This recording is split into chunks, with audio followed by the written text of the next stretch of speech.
What is shocking to a narcissist?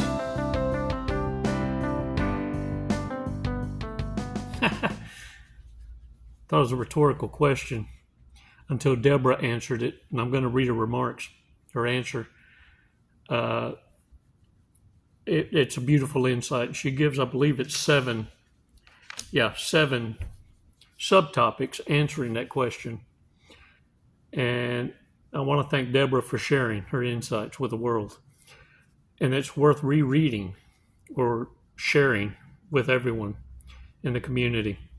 But first thing I want to share with you too is, what's the difference between organized religion and spirituality? Besides one being a group of people and the other being a personal relationship. I want to answer that as well. Let's take 5 seconds though before I take your breath away. And if you stay to the end, I'm going to share a fortune cookie. Maybe it'll spew something that we need to hear. All wrapped up in a cookie. Look, I'm not here to blow air up anyone's ego. And I'm not the kind of therapist that's going to give you that kind of validation. You know, what I found true is this. It's why the girls in the office are great at calling out and vetting the appointments before a session is booked, because therapists are going to give narcissists validation to hear what they want to hear. Yeah, narcissists go to therapy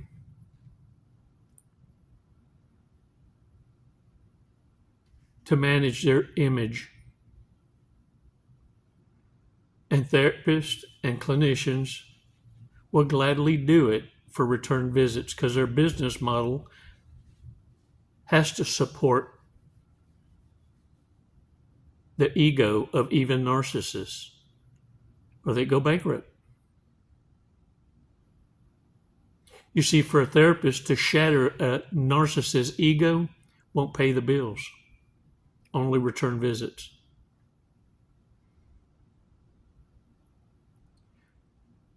What I want you to understand is knowing the difference between people coming in needing to use you to manage their image, their delusion.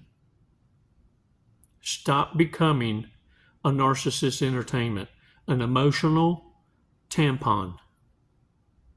Can I get a what? 5 seconds, 5 Mississippis. Let's do a breathing exercise. I know I probably already took your breath away. 5 seconds, man. Let's shut up. Let's do this. 5 seconds before we dive deep into this. All right. 5 Mississippis. Come on now.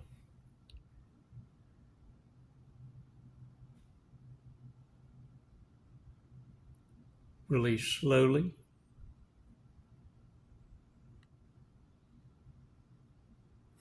All right, shake it off, shake it off. Yeah, I don't know if y'all can hear the giggling in the background. Yeah. Sometimes the lesson isn't just for you. Sometimes it's for onlookers, people listening in. And so this is why I need you to really, really pay attention to not being reactive and respond, because the lesson isn't for the dumbasses. It's for the people paying attention to what you're doing and what you're deciding to do when you think no one's looking.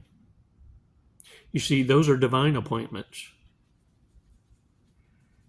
Warriors, to answer that question, the difference between organized religion and spirituality. Organized religion, this is just wrapping it up, okay? Just the simple answer to me. Because sometimes as humans, we overcomplicate things, and it's what gives narcissists an edge for argument.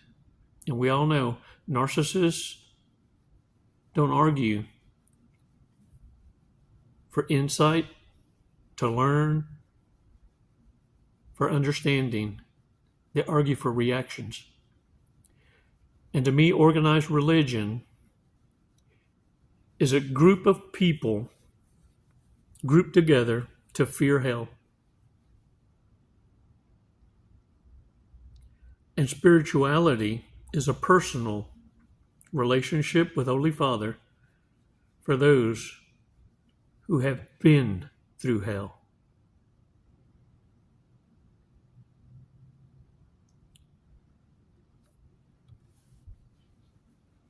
And so when your silence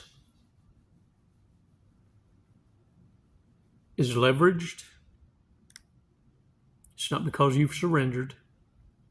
No. See, your silence hits harder than the betrayal of any narcissist.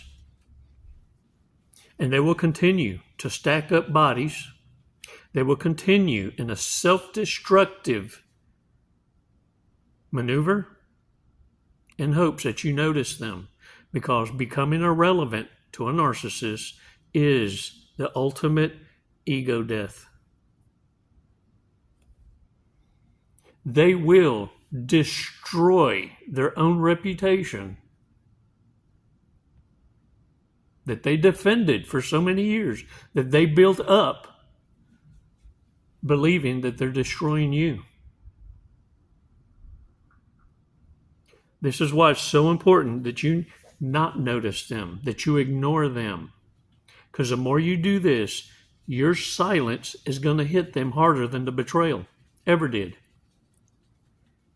And this downward spiral is going to be their ultimate demise. You continuing to ignore them and render them irrelevant is going to cause them to double down. Ultimately, they're too broke. Most of them will have to file bankruptcy, get their cars repoed, and they'll get evictions. And they'll get to a point where now they have to sit where it is that they unmask themselves, that they fully reveal who they are to the public, and they can't even afford to run from it, much less stalk you. You see, this is the position narcissists end up in, having to hate you from a distance and no longer able to provoke you. They won't even be able to enlist others because the entanglement dissolves. People that once were recruited to go against you are now the very frenemies that they won't even lay in bed with, because now they're rejected by rejects.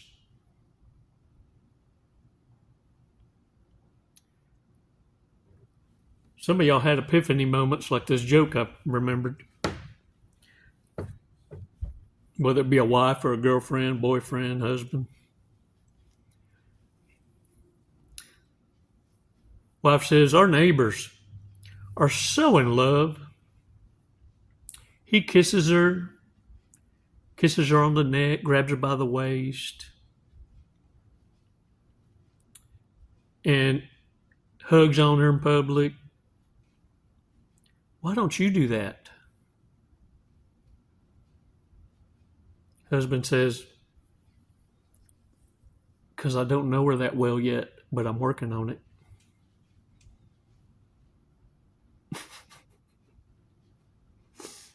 You see, sometimes the narcissist is caught up off guard and forgets the environment they're in, and they confess themselves. They say the silent part out loud.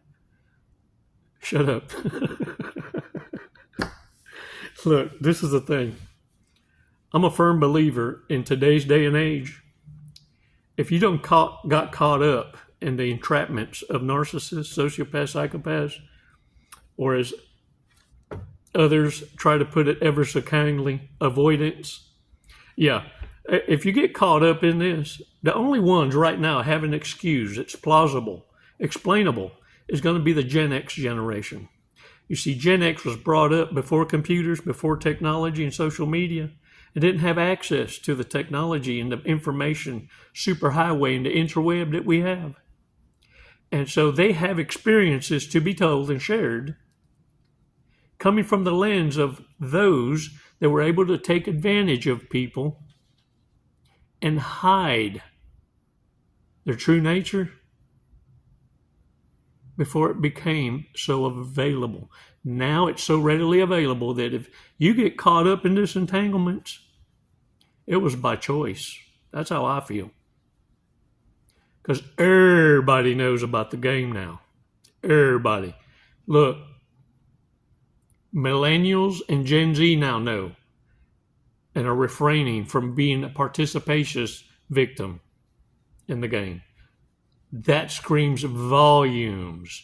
When my demographic audience now is swaying more to a younger generations because they see the truth fully for what it is, then there's no reason for you older folk to be acting like, hell.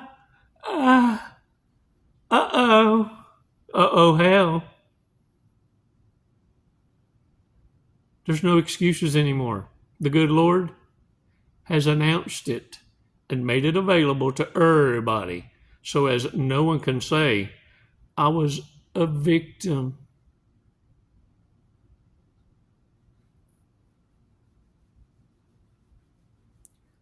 Look, the thing is this.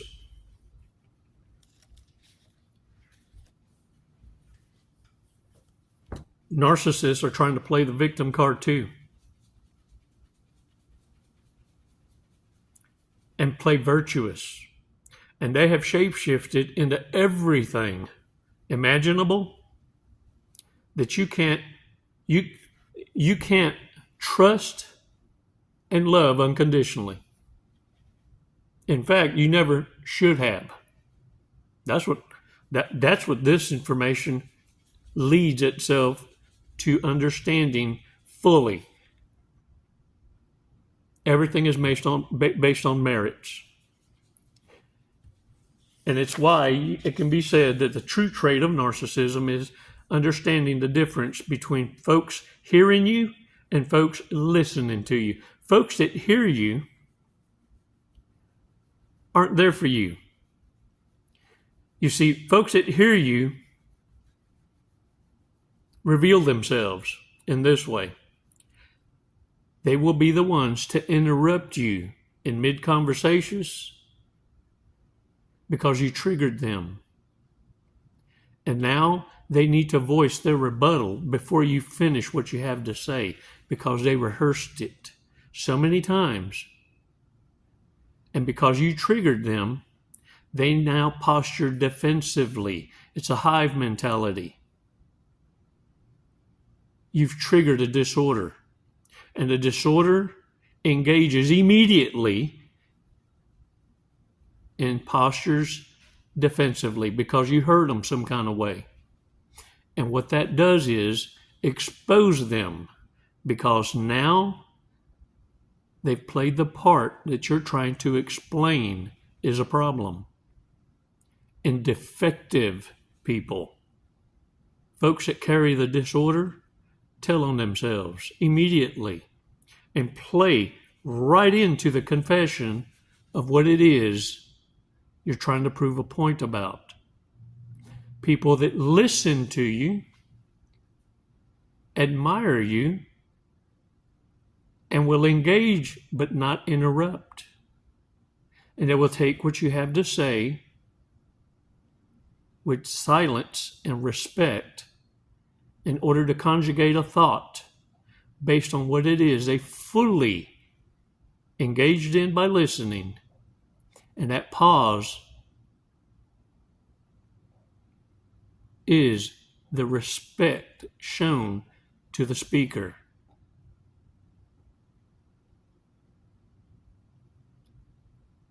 Yeah. And now they take what it is that you spoke, repeat it back to you because they want to fully understand that this is what you meant to say. And now they repeat it back to you for the affirmation of understanding. And when they receive that affirmation of understanding, they will take what you said and add credibility to it with refining it, adding value to the idea, and feeding it back to you with insight, a value system that only your own kind can give back. Reciprocity. I know it's a big word. It's a big word.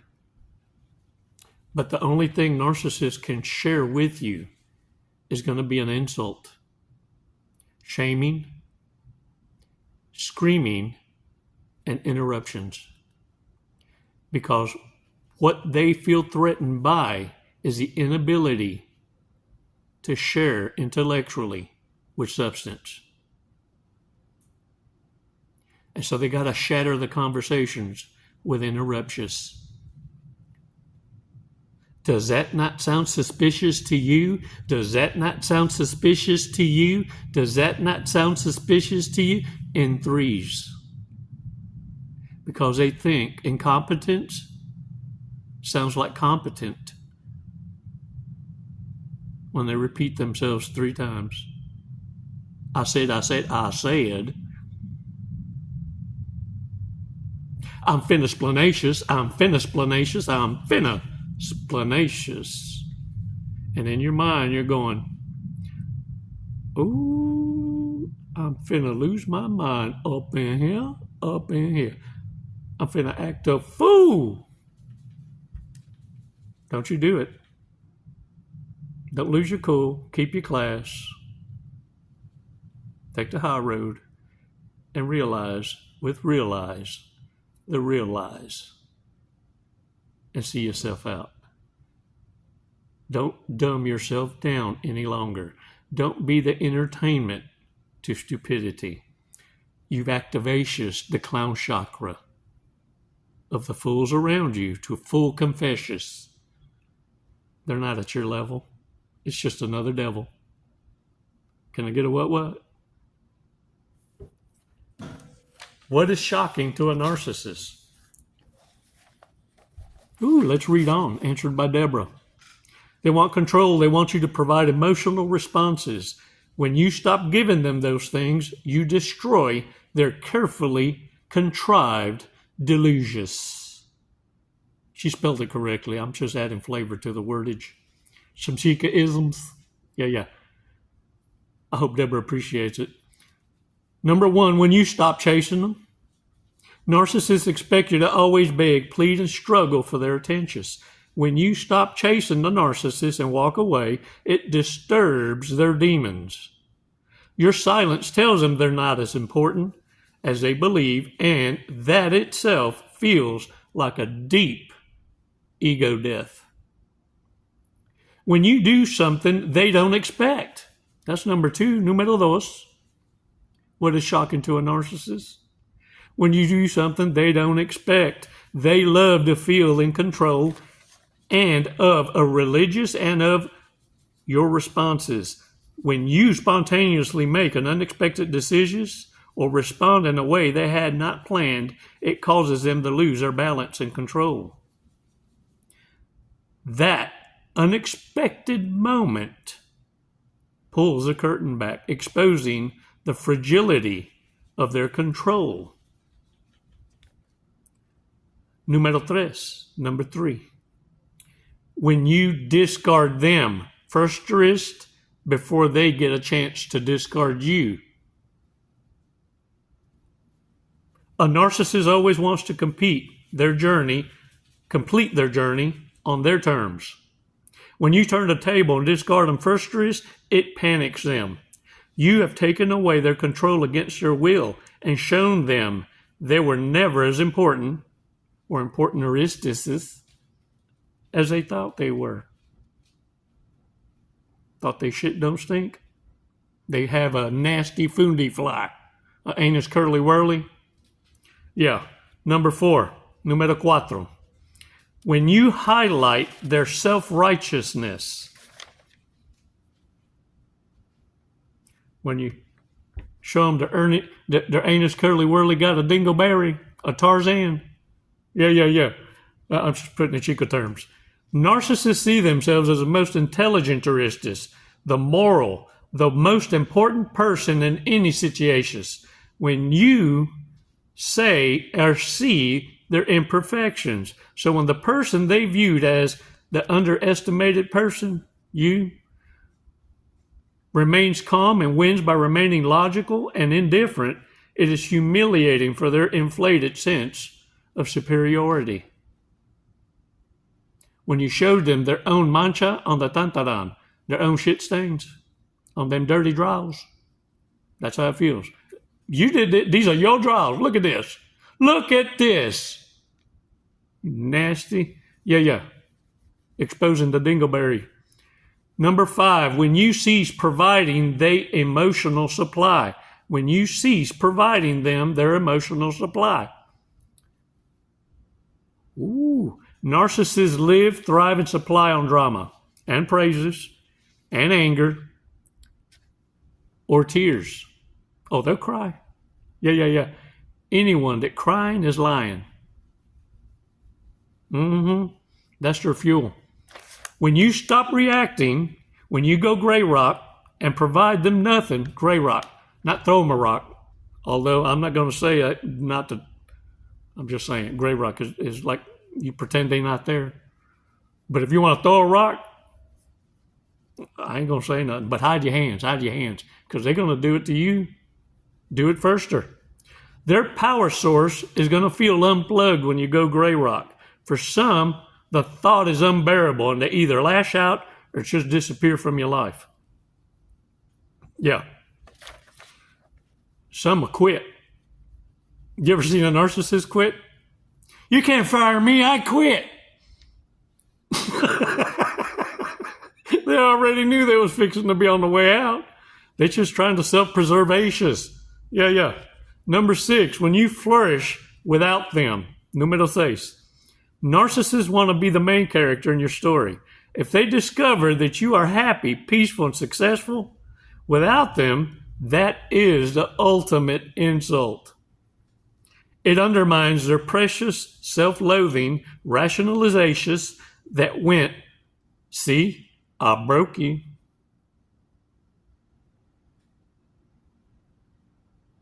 You can kiss my huevos. Eggs, huevos. Yeah. The opposite is true. You are simply healing. Yeah. Remember when I said your silence is more powerful and exposes and hits different. It hits harder than the betrayal. Yeah. Number 7, número 7. When you reflect genuine, real kindness, you know what I'm saying? You don't get bitter because they couldn't break you like they thought they could. Yeah. Empathy, compassion, and real love are traits that narcissists can only fake or feign. Not fiend like jonesing, you know what I'm saying? Yeah. Because the dope heads, they fiend, they wigging, they jonesing, they call it jonesing. I don't know. That's what I hear. They can't imitate. So when you continue to be kind despite everything they've done, there is something profoundly disturbing. Profoundly disturbing. Is that not sinister? Is that not sinister to you? Your authenticity reflects everything they lack and wish they had.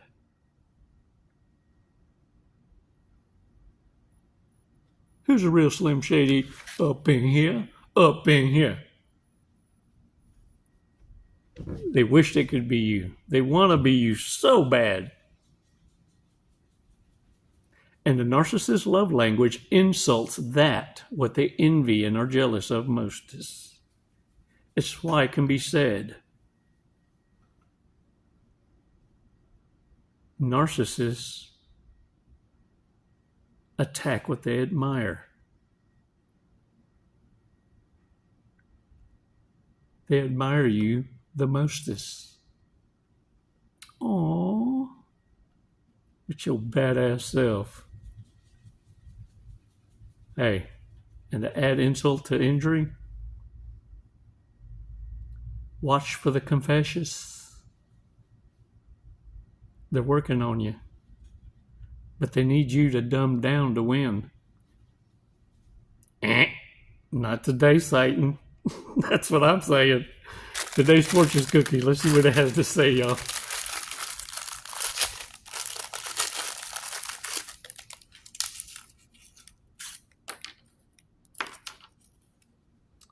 You are a lover of words. Someday, you should write a book.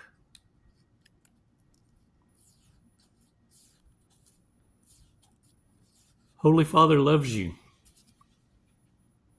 because you went from believer to obedient, from being a religious follower who fears hell to a spiritual, obedient worshiper of our Holy Father. Because you've been through hell. And now you're owning it. Hold the line. And when you see a loser that hoovers, throw him the lifeline,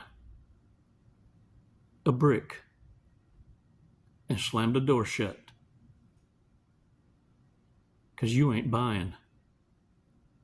And you're no one's emotional tampon. I'm proud of you. Look at me. Smile. Because you went through it. And you're owning it. The only tears you shed now are happy tears. Yeah. Because you only have to go through a lesson once. And now, you passing tests. It's never goodbye, warriors. It's always until next time. Muchas gracias.